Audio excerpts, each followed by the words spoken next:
International standards తో latest టెక్నాలజీతో quality education అందిస్తుంది the creek planet schools and Ambitus world schools.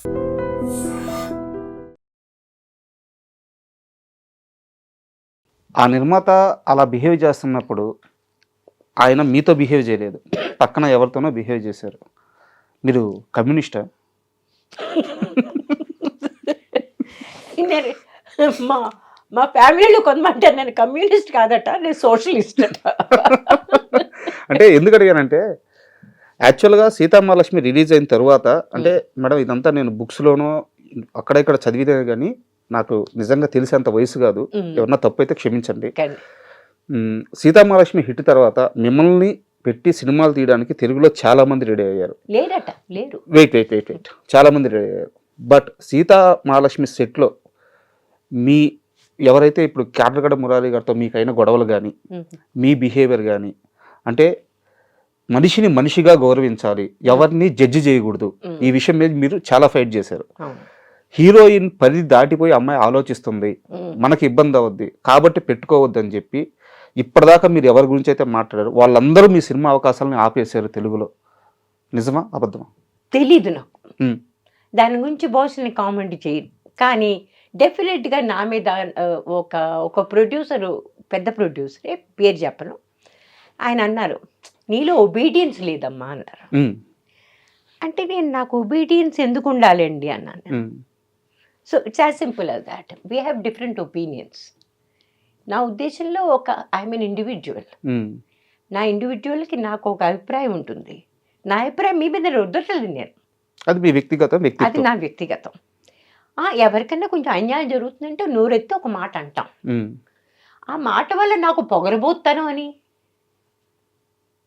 నేను నోటుకొచ్చిన మాట్లాడతానని, ఈ రకంగా వదంతులు బయటికి స్ప్రెడ్ చేస్తే అది అన్యాయం. నా ఉద్దేశంలో అన్యాయమే. అది ఎవరు చేశారని నాకు తెలియదు. డెఫినెట్లీ నాయుడు గారు, he was one of them. కంటే కూడా మురారి గారి కంటే కూడా నాయుడు గారు. ఎందుకంటే ఆ తర్వాత Murari reached out to me much later. నిజం సినిమా రిలీజ్ అయ్యాక ఎక్కడెక్కడి నుంచో తేజకి ఫోన్ చేసి తేజ దగ్గర నుంచి నెంబర్ తీసుకుని నాకు ఫోన్ చేశాడు. అమ్మా నిన్ను చూసి అమ్మని చూసినట్టు అనిపించిందమ్మా, ఎంత బాగా చేసావమ్మా నువ్వు, నిన్ను చూస్తుంటే ఏడుస్తూ కూర్చున్నానమ్మా థియేటర్లో. అవును నేను ఎన్నాళ్ళ నుంచి ఏమైంది ఇన్ని సమస్యల మధ్య మీ చుట్టూ ఇంత నెగిటివిటీ పుట్టించారు. ఒక డైరెక్టర్ మాత్రం మీతో సినిమా చేయాలని చాలా ప్రయత్నించారు, ఆయన్ని కూడా అందరు కలిసి ఆపేశారు అని చెప్పారు. దాసరి నారాయణరావు గారు లేదు, అప్పుడు కాదు. దాసరి నారాయణరావు గారు కాదు. దాసరి నారాయణరావు గారు నేను ఫిల్మ్ ఇన్స్టిట్యూట్లో చదువుతున్నప్పుడే నాకు ఆఫర్ చేశారు. తిరుపతి వచ్చారు. మా నాన్నగారికి సినిమాల గురించి తెలీదు. దాసరి నారాయణరావు గారు మా డైరెక్టర్, ఆయన గురించి కూడా తెలియదు ఆయనకి. ఆయన మా ఇంటికి వచ్చారు, నన్ను కలిసి బాగున్నావు, ఒకసారి స్క్రీన్ టెస్ట్ అయితే తీసుకోవాలమ్మా, ఒకసారి మద్రాసు రండి అంతా చెప్పి వెళ్ళిపోయారు. సాయంత్రం మా నాన్నగారికి వచ్చి నేను అన్నాను, ఇట్లాగా దాసరి నారాయణరావు గారిని చాలా పెద్ద డైరెక్టర్, ఆయన ఇట్లా వచ్చారంటే కుదరదు. ఎందుకంటే మేము ఫిల్మ్ ఇన్స్టిట్యూట్లో మేము ఈ కోర్స్ పూర్తయ్యేంత వరకు బయట పని చేయమని ఒక అప్లికేషన్ రాసి ఉంటుంది. దాని ప్రకారం నువ్వు తప్పు పని చేస్తున్నావు. You have written that you are not going to work in a professional work till you complete the course. కాబట్టి నువ్వు చేయడానికి లేదు. ఎంత పెద్ద ఆపర్చునిటీ వచ్చినా సరే స్టిక్లర్ ఫర్ రూల్స్ అన్నమాట. కాబట్టి నేను ఊరుకున్నా. సరే ఆ తర్వాత ఇక్కడికి వచ్చాక అంటే కోర్స్ పూర్తయ్యాక నేను ఆయన కలుసుకోవడానికి వెళ్ళాను. దాసరి నారాయణరావు గారిని కలుసుకోవడానికి వెళ్తే ఆయన కొంచెం భావంగానే చేశారు. ఎందుకు ఎవరికైనా కోపం వస్తుందండి, గర్ల్ లే పెద్ద నేను చెయ్యను, నేను అంత పెద్ద గొప్ప అవుతుంది అనుకుంటారు కదా ఎవరైనా సరే. సరే ఆయన సరే మేము సినిమా తీస్తున్నాం, ఆ సినిమాకి నువ్వు స్క్రీన్ టెస్ట్ చేయి అన్నారు. సినిమా పేరు యవ్వనం కాటేసింది. ఆ పేరు వినేసరికి భయం వేసింది నాకు. ఇదే సినిమాయో అవుతుందో నాకు. మా అమ్మ ఇంట్లోకి తిన్న బయటకు వస్తాడు, మా అమ్మకి ఏం తెలియదు, అమ్మాయికి రాడు అంది. వీళ్ళ గురించి సినిమా వాళ్ళ గురించి చెడ్డగా అనుకుంటారా అందరూ, నిన్ను కూడా అలాగే మాట్లాడతారా అంది. అలాంటిది నేను యవ్వనం కాటేసిన సినిమాలో పనిచేస్తే అవ్వాలి. వచ్చేసారు అక్కడి నుంచి. లేదు, ఏం అవ్వలేదు. ఆ తర్వాత రాఘవేంద్రరావు కలిశారు. రాఘవేంద్ర, ఆహా, మీ నాన్నగారికి వెళ్ళమ్మా చెప్పు, యవ్వనం కాటేసి సినిమాలు చేస్తున్నానని. బాబోయ్, ఇక్కడి నుంచి మొదలైంది. మా నాన్నగారికి చెప్పే మాటే లేదు. ఇప్పుడే నిర్ణయం చేసుకున్నా, ఇంకా కలుసుకోలేదు. But he was always pleasant with me. నా ఎప్పుడు ఆ మధ్య కూడా ఒకసారి ఏదో ఫంక్షన్లో కలిసినప్పుడు, అమ్మ సీతామహాలక్ష్మి, ఇంకా సీతామహాలక్ష్మి లాగా ఉన్నావు నువ్వు అన్నారు, విచ్ ఈస్ వెరీ అఫెక్షనేట్. అంటే ఆ రోజుల్లో సీనియర్ ఎన్టీఆర్ అంటే ఒక ప్రభంజనం. అందరూ ఆయన్ని దేవుడిలా చూసే రోజుల్లో మీరు మాత్రం గిరి గీసుకొని, నేను నాగేశ్వరరావు ఫ్యాను, నాగేశ్వరరావు అంటేనే ఇష్టం. ఇప్పుడు నాగేశ్వరరావు గారు, శోభన్ బాబు గారు. శోభన్ బాబు ఎందుకన్నా? శోభన్ బాబు గారు, మీకు గుర్తుందా ఆ సినిమాలో ఆయన ఎప్పుడు కూడా ఏమి అని పిలిచేవాడు కాదు భార్యని, ఏమో ఏమో, which I used to find very interesting. ఏమేలో కొంచెం కిందకి, మా నాన్నగారు కూడా ఎప్పుడు మా అమ్మని లక్ష్మి అని పిలిచేవాడు కదా, ఏమే అని ఎప్పుడు పిలవలేదు. లక్ష్మి అంతే. అట్లాగే ఏమో అంటే దీంటి ఇట్స్ లైక్ తమ అదొక ప్రేమ చేసినట్టు.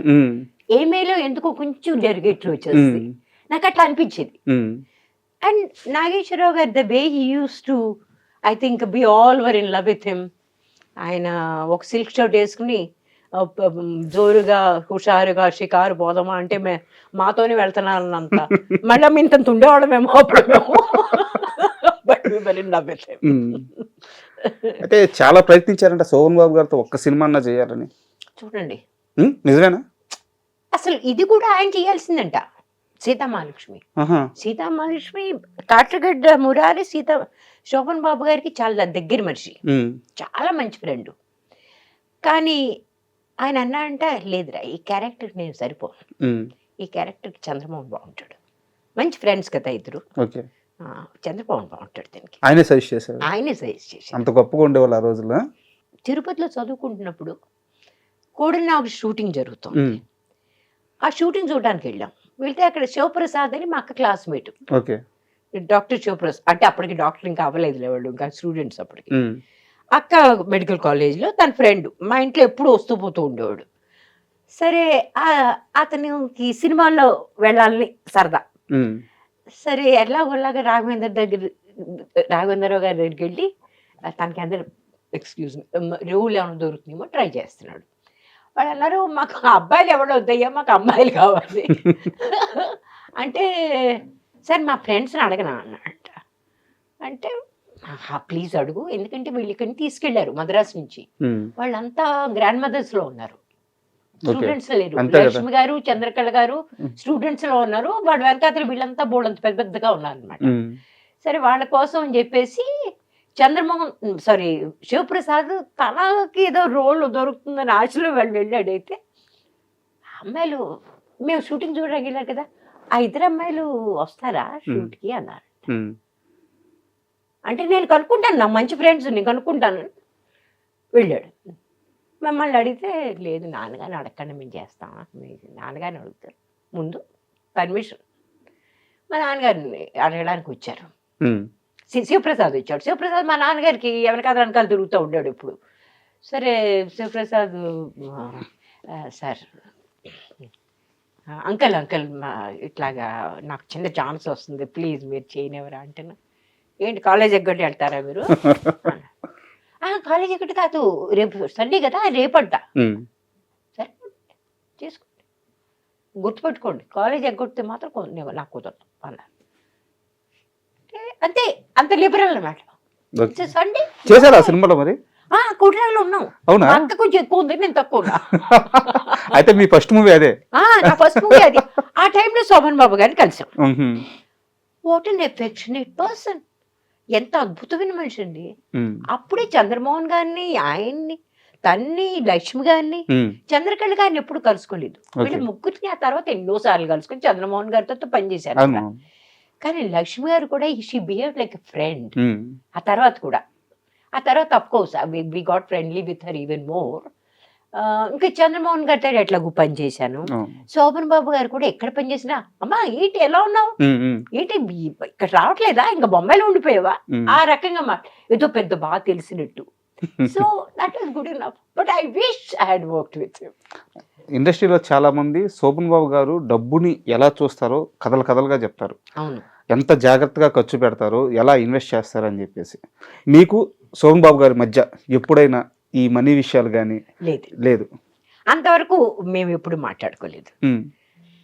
చంద్రమోహన్ గారు కూడా నాతో ఎప్పుడు డబ్బు గురించి మాట్లాడలేదు. వాళ్ళిద్దరూ అంతే, వాళ్ళిద్దరూ అంతేనట పాపం.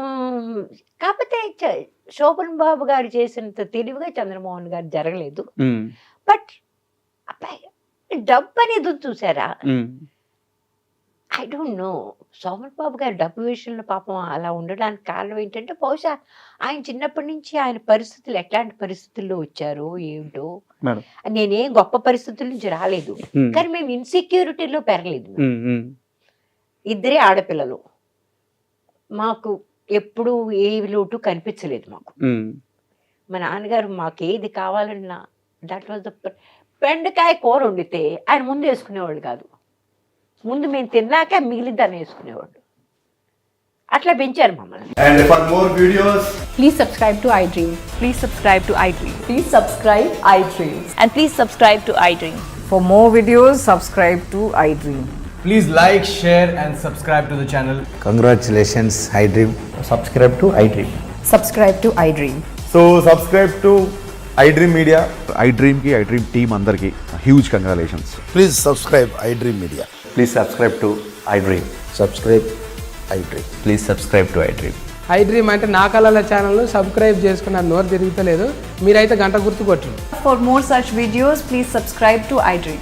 Subscribe to iDream. Please subscribe to iDream. Please subscribe iDream Media. Please do subscribe to iDream. Please subscribe to iDream Media. For best entertainment and information, please subscribe iDream. And don't forget to subscribe to iDream.